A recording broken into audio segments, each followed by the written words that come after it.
Hello everyone, मैं हूं doctor ममता राठी और डॉक्टर ममताज एजुकेशनल प्लेक्स में मैं आप सभी का स्वागत करती हूं।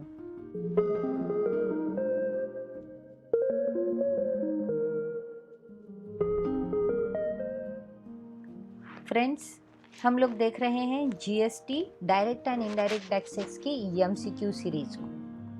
इसके पहले हमने हमारी 4 सीरीज एमसीक्यू टाइप क्वेश्चंस के along with their answers solve कर दी है। अगर आप उन 4 सीरीज को पढ़ना चाहते हैं तो डिस्क्रिप्शन बॉक्स में उसकी लिंक दी गई है। उसी के साथ साथ आप मेरी चैनल को सब्सक्राइब करें और बेल आइकन को भी प्रेस करें, ताकि आप सिर्फ टैक्सेशन के ही नहीं तो बाकी अकाउंटेंसी के जो सारे cost accounting, financial accounting, corporate accounting, management accounting, international marketing, auditing, banking and insurance, इन सारे सब्जेक्ट्स की एमसीक्यू टाइप क्वेश्चंस की सीरीज़ को भी आप वहाँ पर स्टडी कर सकते हैं। सो फ्रेंड्स, हमारी GST direct tax indirect tax की ये 5th सीरीज़ है जिसमें हम एमसीक्यू टाइप क्वेश्चंस को स्टडी करेंगे। So let us start with our series 5th। Question is, where a supply is received at a place of business for which the registration has been obtained, location of the recipients of service is। अब जहाँ पर supply receive हुआ है तो वो जो business की place है जिसके लिए रजिस्ट्रेशन के लिए ऑब्टेन किया गया है लोकेशन, तो वो रेसिपिएंट की सर्विसेज को क्या कहा जाएगा? Location of place of business of recipient, location of service provider, place where payment is received, none of the above. तो वो सप्लाई कहाँ पर रिसीव किया जाएगा? तो वो location of place of business of recipient पर आएगा। So option A is the correct answer. Next question, where a supply is received at more than one place, location of the recipient of services is, location of the establishment most directly concerned with the receipt of the supply, location for service provider, place where payment is received, none of the above। अब जब supply receive होने वाला होता है एक से कई ज़्यादा लोकेशन पर, तो रेसिपिएंट ऑफ सर्विसेज क्या होता है? तो वो होता है location of the establishment most directly concern with the receipt of the supply. Option A is the correct answer. Next question, the maximum limit of IGST rate fixed in the act is 40%। IGST का जो fixed किया गया rate है act में, वो maximum limit है हमारा 40% तक का। So option C is the correct answer. Where an e-commerce operator does not have physical presence in the taxable territory। Taxable territory में ई कॉमर्स ऑपरेटर को कहाँ पर फिजिकल प्रेजेंस की ज़रूरत नहीं है या फिजिकल प्रेजेंस नहीं होता। Tax need not be paid, agent of e commerce operator shall be liable to pay tax, tax must be paid in advance, IGST is not applicable. तो एजेंट जो है ई कॉमर्स ऑपरेटर, वो liable होता है tax pay करने के लिए। So option B is the correct answer. Next question, where the location of the supplier and the place of supply are in two different states। जब location supplier का जो location होता है और सप्लाइंग का जो प्लेस होता है वो दोनों भी अलग अलग स्टेट में रहते हैं, तो वो उसके लिए कौन सा टैक्स सिस्टम एप्लीकेबल रहेगा? अब दो स्टेट्स में अगर सप्लाई हो रहा है या फिर दो स्टेट में अगर ट्रांजैक्शन हो रहा है तो IGST होगा। So option A IGST is applicable is the correct answer. Next question, where location of supplier and the place of supply are in two different union territories. दो अलग यूनियन टेरिटरीज में अगर supply हो रहा है तो उसे हम क्या कहेंगे? तो दो यूनियन टेरिटरीज में जब सप्लाई होता है तो वो दो स्टेट की तरह ही उसे हम ट्रीट करते हैं, तो उसके लिए भी IGST ही एप्लीकेबल होता है। Option B is the correct answer. Where location of the supplier and place of supply are in a state and a union territory। जब लोकेशन ऑफ सप्लायर और सप्लाई का प्लेस जो होता है वो स्टेट में होता है या यूनियन टेरिटरी में होता है, तो उस वक्त क्या एप्लीकेबल होता है? तो उस वक्त IGST एप्लीकेबल होता है, क्योंकि एक स्टेट से एक यूनियन टेरिटरी में ये सप्लाई होने वाला है, ये ट्रांजैक्शन हो रहा है, तो IGST ही एप्लीकेबल होगा। Next question, supply of goods where the location of the supplier and the place of supply of goods are in the same state or same union territory shall be treated as interstate, intrastate supply, taxable supply, none of these. अब जब supply of goods करते हैं हम और जब supplier का location और place of supply जो होते हैं वो सेम स्टेट में या सेम यूनियन टेरिटरी में आते हैं तो उसे क्या टर्म किया जाता है? तो वो टर्म होता है इंट्रा स्टेट सप्लाई, यानी कि स्टेट के अंदर जो सप्लाई होता है उसे इंट्रा स्टेट सप्लाई कहते हैं. Option B is the correct answer. Next question, supply of goods to or by a special economic zone. अब सेज के अंदर जो सप्लाई ऑफ गुड्स और सर्विसेज होता है उसे हम क्या कहते हैं? तो वो इनमें से कहीं पर भी नहीं आता है. CGST plus UTGST, CGST plus IGST, तो नन ऑफ दिस जो है वो करेक्ट आंसर है. Option D is the correct answer. Next, half share of IGST moves always to. IGST का जो हाफ शेयर है वो ऑलवेज जाता है बाइंग स्टेट को, जिस स्टेट पर बाइंग हो रहा है वहीं पर. So option B is the correct answer. Next question, gifts not exceeding dash in a year by an employer to employee shall not be treated as supply. अब किसी एम्प्लॉयर ने अगर अपनी एम्प्लॉय को through out the year gifts दिए हों और वो गिफ्ट्स अगर 50,000 से ज़्यादा एक्सीड ना करते हो तो उसे सप्लाई ट्रीट नहीं किया जाता. तो option C is the correct answer. Next, lease, tenancy, easement or licence to occupy land is a supply of goods, services, both goods and services, none of these. तो ये होता है supply of services only. So option B is the correct answer. Next question, letting out of the building or residential complex is a supply of. अब जो residential complex है या फिर building है उसको लेट आउट करना है तो उसकी सप्लाई को हम क्या कहेंगे? तो ये सप्लाई होता है सर्विसेज का. Option B is the correct answer. Next, transfer of the title in goods is a supply of goods, services, both goods and services, none. अब जब गुड्स में टाइटल ट्रांसफ़र किया जा रहा है तो वो सप्लाई भी गुड्स का ही होगा. So option A is the correct answer. Transfer of right in goods or of undivided share in goods without the transfer of title is supply of goods, supply of services, supply of both goods and services, none. अब जो goods के rights होते हैं वो undivided shares होते हैं goods के undivided shares में, और विदाउट ट्रांसफर ऑफ टाइटल जब होता है तो वो होता है supply of services. So option B is the correct answer.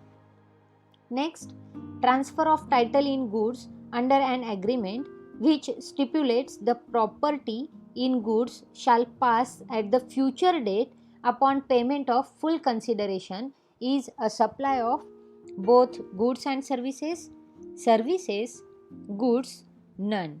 अब जो गुड्स है किसी एग्रीमेंट के अंडर उसका जो टाइटल हमें ट्रांसफ़र करना है वो टाइटल अगर हमारी प्रॉपर्टी जो है जो गुड्स में है वो अगर हम पास आउट कर दें हमारी फ्यूचर डेट के बाद या फिर फ्यूचर में, तो उसका जो पेमेंट होता है फुल कंसिडरेशन का तो उसके अंदर उसका ट्रांसफ़र टाइटल होगा.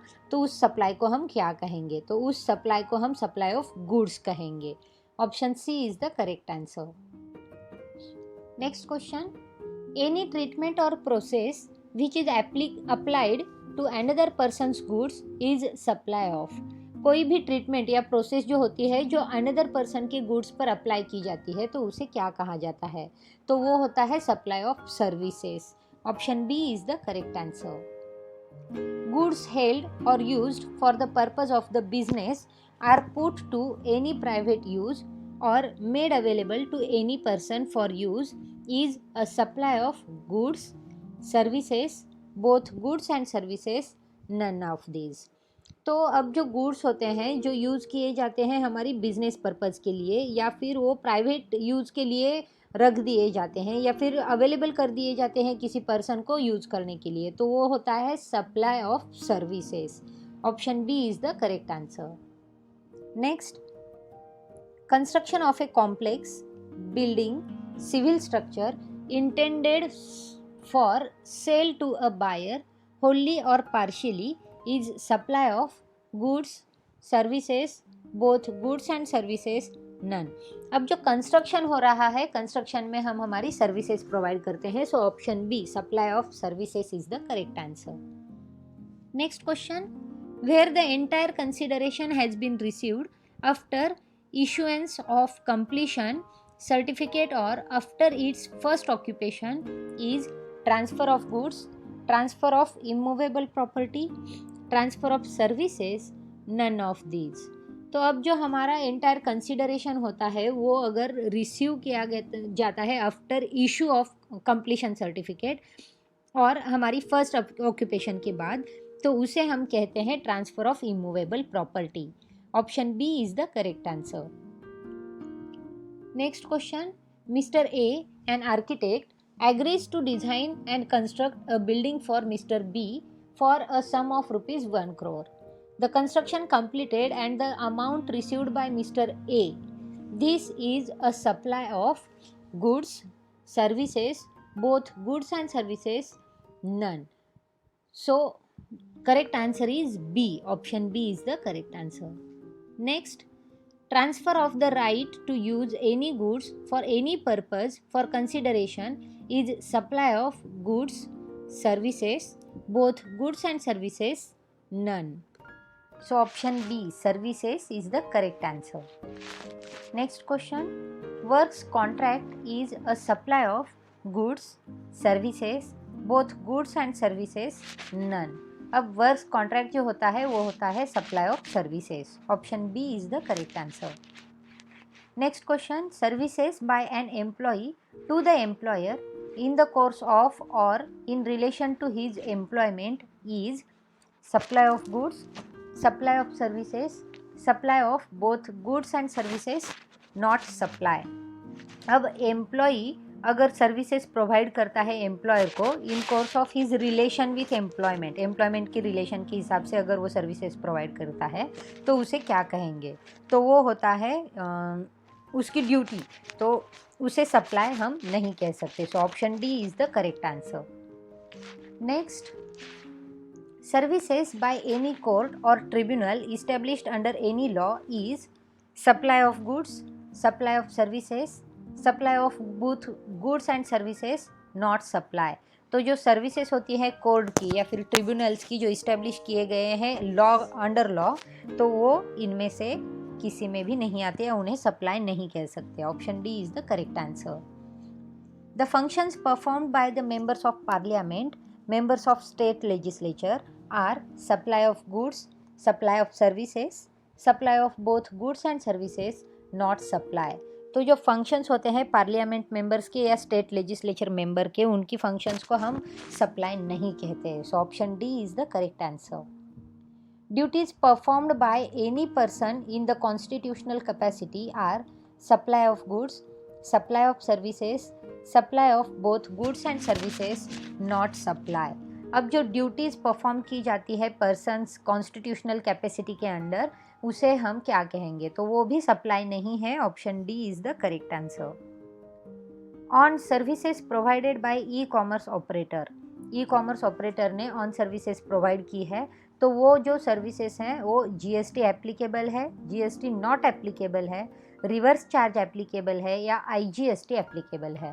तो वो जो सर्विसेज हैं वो e commerce operator GST applicable है. Option A is the correct answer.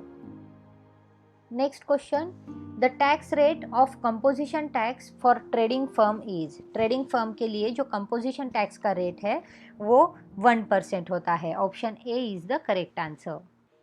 Next, a composite taxpayer is required to file summarized details of transactions annually, half yearly, quarterly, monthly. जो composite tax payer है उसको उसके जो details होते हैं transactions के उसको समराइज, उसकी फाइल समराइज करना होता है. वो जो फाइल समराइज करता है वो करता है quarterly. Option C is the correct answer. Input tax credit is allowed to, ITC किसे अलाउड किया जाता है, anyone who has paid tax, any registered person, any composite dealer, any dealer under GST. तो GST के under जो भी dealer आएगा उसे ITC के लिए अलाउ कर दिया जाएगा. Option D is the correct answer. Next, input tax credit shall be allowed only on the support of delivery note, payment slip, credit note, tax invoice. तो ITC जो होता है वो अलाउड किया जाता है आफ्टर सपोर्टिंग, यानी कि जो डॉक्यूमेंट देने के बाद ही उसे ITC मिलता है, तो वो होता है tax invoice. Option D is the correct answer. Next question, input tax credit shall be allowed only against any tax payable, output tax, composite tax, refund. ITC किसके अगेंस्ट अलाउ किया जाता है? तो वो आउटपुट टैक्स के against allow किया जाता है. Option B is the correct answer. Next, where the goods are received in lots or instalments, input tax credit can be claimed upon receipt of first lot, upon receipt of the last lot, any time at the option of the supplier, after full payment of price. अब जो goods receive हुए होते हैं हमें lots में या instalment में, तो उसके ऊपर जो ITC है वो क्लेम कब होता है? तो वो क्लेम होता है हमारे लास्ट इंस्टॉलमेंट की लॉट की रिसीट पर. Option B is the correct answer. Next question, where a recipient fails to pay the price within 180 days from the date of issue of invoice, he shall be liable to pay input tax credit to the government with -% interest. अब जब recipient fail हो जाता है उसकी price paid करने के लिए 180 days के बाद भी, जब उसने इनवॉइस को इशू किया है, वो इनवॉइस इशू करने के बाद अगर 180 दिनों के अंदर उसने ITC पे नहीं किया, तो वो लाइबल होता है ITC गवर्नमेंट को पे करने के लिए with 18% interest rate. So option C 18% is the correct answer. Input tax credit of invoice can be availed within a period of dash or the 30th September following the year of invoice whichever is earlier. ITC जो होता है invoice का जो avail किया जाता है for the period 1 year के अंदर या फिर 30 सितंबर, 1 ईयर या 30 सितंबर में से जो डेट पहले आएगी उस डेट पर उसे वो ITC के इनवॉइस को अवेल करना होता है. So option B is the correct answer. Next question, if the goods or services are partly used for business purposes and partly for other purposes, input tax credit can be fully claimed, can be partly claimed, cannot be claimed, not applicable. तो जो goods and services हैं जो partly business purpose के लिए use किए गए होते हैं और पार्टली अदर पर्पज़ के लिए यूज़ किए गए होते हैं, तो उसके ऊपर जो ITC होता है वो ITC हम क्लेम कर सकते हैं partly. So option B is the correct answer. Next question, input tax credit is not available for services, zero rated supplies, taxable supplies, exempt supplies. तो exempt supplies के लिए ITC जो है वो available नहीं है. Option D is the correct answer. Next, input tax credit is not available for supplies to sales, exports, provide non-taxable services, produce taxable goods. तो ITC जो है वो अवेलेबल नहीं है नॉन टैक्सेबल सर्विसेज के लिए. So option C is the correct answer. Input tax for personal vehicles can be claimed by any dealer, blocked credit can be claimed by GST dealers, can be claimed by any person. Input tax जो है personal vehicles का वो blocked credit है. Option B is the correct answer. Friends, हमने 200 questions हमारी GST and direct indirect taxes की study कर ली है और यहाँ पर हमने ये सारी MCQ क्वेश्चंस को with their answers with their logical explanation solve कर दिया है. फ्रेंड्स, अगर आप सारी सीरीज़ को देखना चाहते हैं, स्टडी करना चाहते हैं, तो डिस्क्रिप्शन बॉक्स में उसकी लिंक है. फ्रेंड्स, अगर आपको एक वीडियोज़ अच्छे लगते हैं तो मेरी चैनल को सब्सक्राइब ज़रूर करें और आपके कमेंट बॉक्स में छोड़ना ना भूलें. फिर से मिलेंगे हम लोग नए वीडियो के साथ, नई एक कंसेप्ट के साथ. तब तक के लिए देखते रहिए, शेयर करते रहिए, अपने कमेंट देते रहिए. Thank you.